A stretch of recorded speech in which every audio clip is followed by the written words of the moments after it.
ಕಲಶೋತ್ಸವಕ್ಕೆ ನಿಮಗೆಲ್ಲರಿಗೂ ಹಾರ್ದಿಕ ಸ್ವಾಗತವನ್ನು ಬಯಸ್ತಾ ಬ್ರಹ್ಮಕಲಶೋತ್ಸವದ ವಿಚಾರವಾಗಿ ನಿಮ್ಮ ಜೊತೆಗೆ ತಯಾರಿ ಮತ್ತು ಕಾರ್ಯಕ್ರಮಗಳ ಬಗ್ಗೆ ನಡೀತಕ್ಕಂತಹ ಎಲ್ಲ ವಿಷಯಗಳನ್ನು ಚರ್ಚಿಸಿ ನಿಮ್ಮ ಜೊತೆಗೆ ಹಂಚಿಕೊಳ್ಳಬೇಕು. ಈ ಮೂಲಕ ಎಲ್ಲರಿಗೂ ಅದು ಸಮಾಜಕ್ಕೆ ತಲುಪಬೇಕು ಇದನ್ನು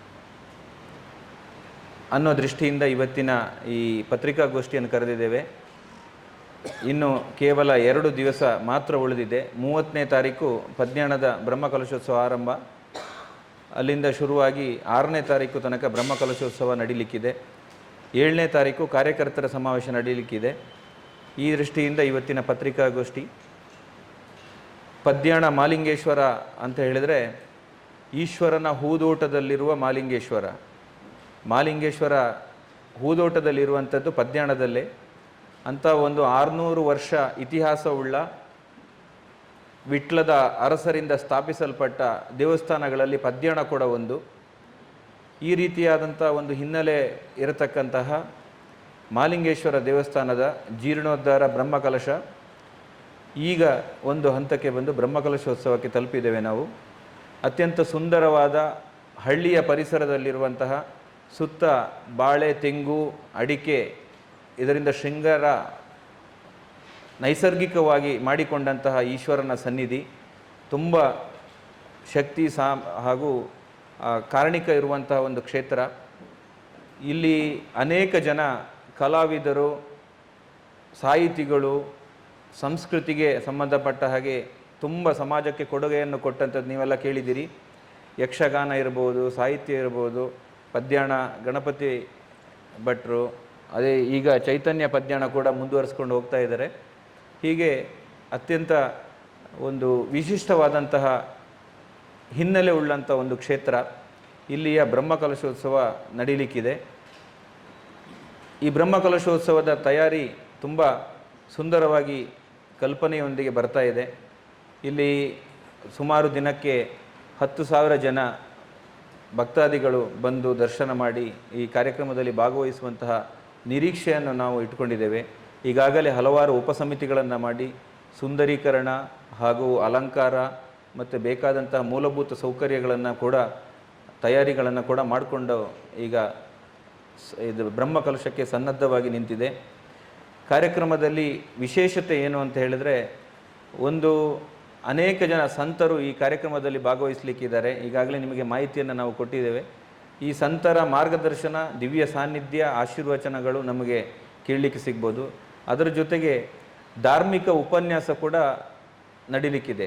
ನಾಡಿನ ಶ್ರೇಷ್ಠ ಧಾರ್ಮಿಕ ಉಪನ್ಯಾಸ ನೀಡುವಂತಹ ಯಾರು ಪ್ರತಿಭೆಗಳಿದ್ದಾರೆ ಅವ್ರನ್ನೆಲ್ಲ ಕರೆಸಿ ಧಾರ್ಮಿಕ ಉಪನ್ಯಾಸ ಕೂಡ ಮಾಡಲಿಕ್ಕಿದೆ. ಅದೇ ರೀತಿ ಕಲೆಯ ಸಾಹಿತ್ಯದ ಕ್ಷೇತ್ರ ಆದ ಕಾರಣ ರಾಷ್ಟ್ರ ಮಟ್ಟದ ಹಾಗೂ ಸ್ಥಳೀಯ ಮಟ್ಟದ ಕಲಾವಿದರಿಂದ ವಿಶೇಷವಾದ ಅನೇಕ ಸಾಂಸ್ಕೃತಿಕ ಕಾರ್ಯಕ್ರಮಗಳು ಕೂಡ ನಡೀಲಿಕ್ಕಿದೆ. ಅದಲ್ಲದೆ ಇನ್ನೊಂದು ಮುಖ್ಯವಾದ ಈ ಕಾರ್ಯಕ್ರಮದ ವಿಶೇಷ ಏನಂದರೆ, ಈಶ್ವರನಿಗೆ ಏಕಾದಶ ಅನ್ನುವಂಥದ್ದು ನಾವು ಕೇಳ್ತೇವೆ. ಏಕಾದಶ ರುದ್ರ ಪಠಣ ಅಥವಾ ಏಕಾದಶ ಅಂತ ಪದೇ ಪದೇ ನಾವು ಕೇಳ್ತೇವೆ ಈಶ್ವರನ ಹೆಸರು ಬಂದಾಗ. ಈ ಮಾಲಿಂಗೇಶ್ವರನ ಬ್ರಹ್ಮಕಲಶೋತ್ಸವದ ವೈಶಿಷ್ಟ್ಯ ಏನೆಂದರೆ, ನಮ್ಮ ಅಖಂಡ ಭಾರತದ ಪುಣ್ಯ ನದಿಗಳ ತೀರ್ಥ ಕಲಶದೊಂದಿಗೆ ಅಭಿಷೇಕ ನಡೀಲಿಕ್ಕಿದೆ ಮಾಲಿಂಗೇಶ್ವರನಿಗೆ. ನಾವು ದಿನ ಬೆಳಿಗ್ಗೆ ಎದ್ದರೆ ಹೇಳ್ತೇವೆ ಗಂಗೆ, ಯಮುನೆ, ಗೋದಾವರಿ, ಸರಸ್ವತಿ ಅಂತ ಹೇಳ್ತೇವೆ. ಯಾವುದೇ ಒಂದು ಕಲಶ ಸಂಕಲ್ಪ ಮಾಡಬೇಕಾದ್ರೆ ಇದನ್ನೇ ಮುಂದುವರಿಸಿ ಸನ್ನಿಧಿಂ ಕುರು ಅಂತ ಹೇಳಿ ಆ ಕಲಶಕ್ಕೆ ನಮ್ಮ ಅಖಂಡ ಭಾರತದ ನದಿಗಳನ್ನು ಸಾನ್ನಿಧ್ಯವನ್ನು ನಾವು ತರಿಸ್ಕೊಳ್ತೇವೆ. ಆದರೆ ಈ ಕಾರ್ಯಕ್ರಮದ ವಿಶೇಷ ಏನೆಂದರೆ, ಅಖಂಡ ಭಾರತದ ನದಿಗಳ ತೀರ್ಥವನ್ನೇ ತಂದು ಅದನ್ನು ಉಪ್ಪಿನಂಗಡಿಯ ಸಂಗಮ ಕ್ಷೇತ್ರದಲ್ಲಿ, ಮೊದಲೇ ಅದು ಸಂಗಮ ಕ್ಷೇತ್ರ, ಅಲ್ಲಿ ಕುಮಾರಧಾರ ಮತ್ತು ನೇತ್ರಾವತಿ ಸಂಗಮ ಆಗಿದೆ. ಅಲ್ಲಿ ಈ ಅಖಂಡ ಭಾರತದ ಎಲ್ಲ ನದಿಗಳ ತೀರ್ಥವನ್ನು ತಂದು ಅಲ್ಲಿಂದ ರಥದ ಮೂಲಕ, ಮೆರವಣಿಗೆ ಮೂಲಕ ಅದನ್ನು ಪುತ್ತೂರು ಮಾಲಿಂಗೇಶ್ವರನ ಸನ್ನಿಧಿಗೆ ತಂದು ಅಲ್ಲಿ ಅದಕ್ಕೆ ಆರತಿ, ಒಂದು ವೈಭವಪೂರ್ಣ ಸ್ವಾಗತ. ಅದಾದ ನಂತರ ವಿಟ್ಲ ಪಂಚಲಿಂಗೇಶ್ವರನ ಸನ್ನಿಧಿಗೆ ಬಂದು ಅಲ್ಲೊಂದು ವೈಭವಪೂರ್ಣ ಸ್ವಾಗತ ಹಾಗೂ ಇದರ ಜೊತೆಗೆ ಹೊರೆಕಾಣಿಕೆ, ಹಸಿರುವಾಣಿ ಕೂಡ ಮೆರವಣಿಗೆಯಲ್ಲಿ ಬಂದು ಪದ್ಯಾಣಕ್ಕೆ 30ನೇ ತಾರೀಕು ಸೇರಲಿಕ್ಕಿದೆ. ಬೆಳಗ್ಗೆ 11 ಗಂಟೆಗೆ ಸರಿಯಾಗಿ ಉಪ್ಪಿನಂಗಡಿಯಿಂದ ಈ ತೀರ್ಥ ರಥಯಾತ್ರೆ ಹಾಗೂ ಹಸಿರುವಾಣಿ ಮೆರವಣಿಗೆ ಆರಂಭವಾಗಿ ಮಧ್ಯಾಹ್ನ ಸುಮಾರು 2 ಗಂಟೆ ನಂತರ ಪುತ್ತೂರಿಂದ ಹೊರಟು ಅದೇ ರೀತಿ ವಿಟ್ಲಕ್ಕೆ ಬಂದು ಕನ್ಯಾನ ತಲುಪಲಿಕ್ಕಿದೆ. ಕನ್ಯಾನದಿಂದ ಪದ್ಯಾಣಕ್ಕೆ ಬರುವಾಗ ಅಲ್ಲೊಂದು ಅಭೂತಪೂರ್ವ ಭಜನೆ, ಕುಣಿತ ಭಜನೆ, ಸ್ವಾಗತ, ಚೆಂಡೆ ಹಾಗೂ ಒಂದು ವೈಭವಪೂರ್ಣವಾದ ಮೆರವಣಿಗೆ ಮುಖಾಂತರ ಪದ್ಯಾಣಕ್ಕೆ ಬರಲಿಕ್ಕಿದೆ. ಹಾಗಾಗಿ ಇದೊಂದು ವಿಶಿಷ್ಟವಾದ ಪರಿಕಲ್ಪನೆ ಹಾಗೂ ಒಂದು ಕಾರ್ಯಕ್ರಮ. ಪ್ರಾಯಶಃ ಸುತ್ತಮುತ್ತ ಎಲ್ಲಿ ಕೂಡ ಈ ರೀತಿ ಪುಣ್ಯ ನದಿಗಳನ್ನು ತಂದು ದೇವರಿಗೆ ಅಭಿಷೇಕ ಮಾಡಿ ಬ್ರಹ್ಮಕಲಶ ಮಾಡಿದ್ದಿಲ್ಲ.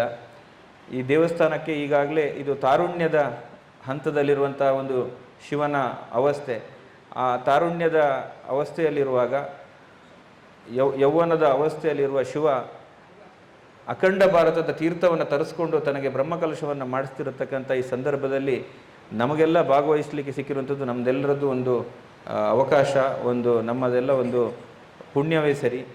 ಹಾಗಾಗಿ ಈ ಅಭೂತಪೂರ್ವ ಕಾರ್ಯಕ್ರಮದಲ್ಲಿ ತಾವೆಲ್ಲರೂ ಬರಬೇಕು ಮತ್ತು ಶ್ರದ್ಧೆಯ ಭಕ್ತ ಮಹಾಜನತೆಗೆ ನಮ್ಮ ಒಂದು ಪ್ರೀತಿಯ ಆಮಂತ್ರಣ.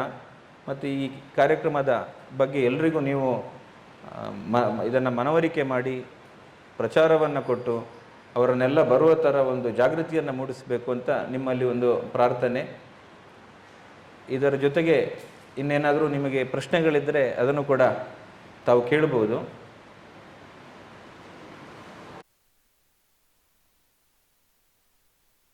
ನೋಂದಣಿ ಮಾಡಿಕೊಂಡು ಒಂದೊಂದು ದಿವಸ 1 ಗ್ರಾಮ ಅಂತ ನಾವು ಮಾಡಿದರೆ ಈಗ 2 ಗ್ರಾಮ ಕೊಡುವಂಥ ಸಂದರ್ಭ ನಮ್ಮ ಮುಂದೆ ಇದೆ.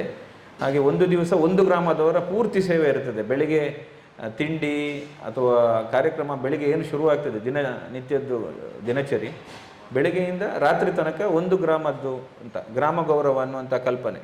ಸೊ ಕೊನೆಗೆ ಕಾರ್ಯಕರ್ತರ ಸಮಾವೇಶಕ್ಕೆ ಅವರೆಲ್ಲರೂ ಬರಬೇಕು ಅಂತ ಒಂದೊಂದು ಗ್ರಾಮ ಅಥವಾ 2 ಗ್ರಾಮ ಸೇರಿ ಒಂದು ದಿವಸ ಪೂರ್ತಿ ಸೇವೆ ಮಾಡ್ತಾರೆ. ಕೊನೆಯ ದಿವಸ ಕಾರ್ಯಕರ್ತರ ಸಮಾವೇಶಕ್ಕೆ ಬಂದು ಅವರೆಲ್ಲರೂ ಬೇರೆ ಭಕ್ತಾದಿಗಳು ಹೇಗೆ ಬಂದು ಕೂತಿದ್ದರೋ ಅದೇ ಥರ ಆರಾಮವಾಗಿ ಬಂದು ಸಭೆಯಲ್ಲಿ ಕೂತು ಆ ದಿವಸ ಅವರೂ ಕೂಡ ಆ ಕಾರ್ಯಕ್ರಮದಲ್ಲಿ ಪಾಲ್ಗೊಳ್ಳಬೇಕು ಅಂತ ಕಾರ್ಯಕರ್ತರ ಜವಾಬ್ದಾರಿಯನ್ನು ಮುಗಿಸಿ ಬಂದು ಕೂತ್ಕೊಂಡು ಅವರು ಕೂಡ ಶಾಂತಿಯಿಂದ ಸಮಾಧಾನದಿಂದ ಕೇಳುವಾಗ ಆಗಬೇಕು, ಅವರಿಗೂ ಒಂದು ಮಾರ್ಗದರ್ಶನ ಸಿಗಬೇಕು ಅನ್ನುವ ರೀತಿಯಲ್ಲಿ ಯೋಚನೆ ಮಾಡಿದ್ದೇವೆ. ನೀವೇ ಹೇಳಿ. ನಮ್ಮದು ಕಡಪಾಡಿ ಗ್ರಾಮದಲ್ಲಿ ಬರುವಂಥ ಒಂದು ದೇವಸ್ಥಾನ. ನಿಖರ ಸುದ್ದಿ, ಸದಭಿರುಚಿಯ ಕಾರ್ಯಕ್ರಮ.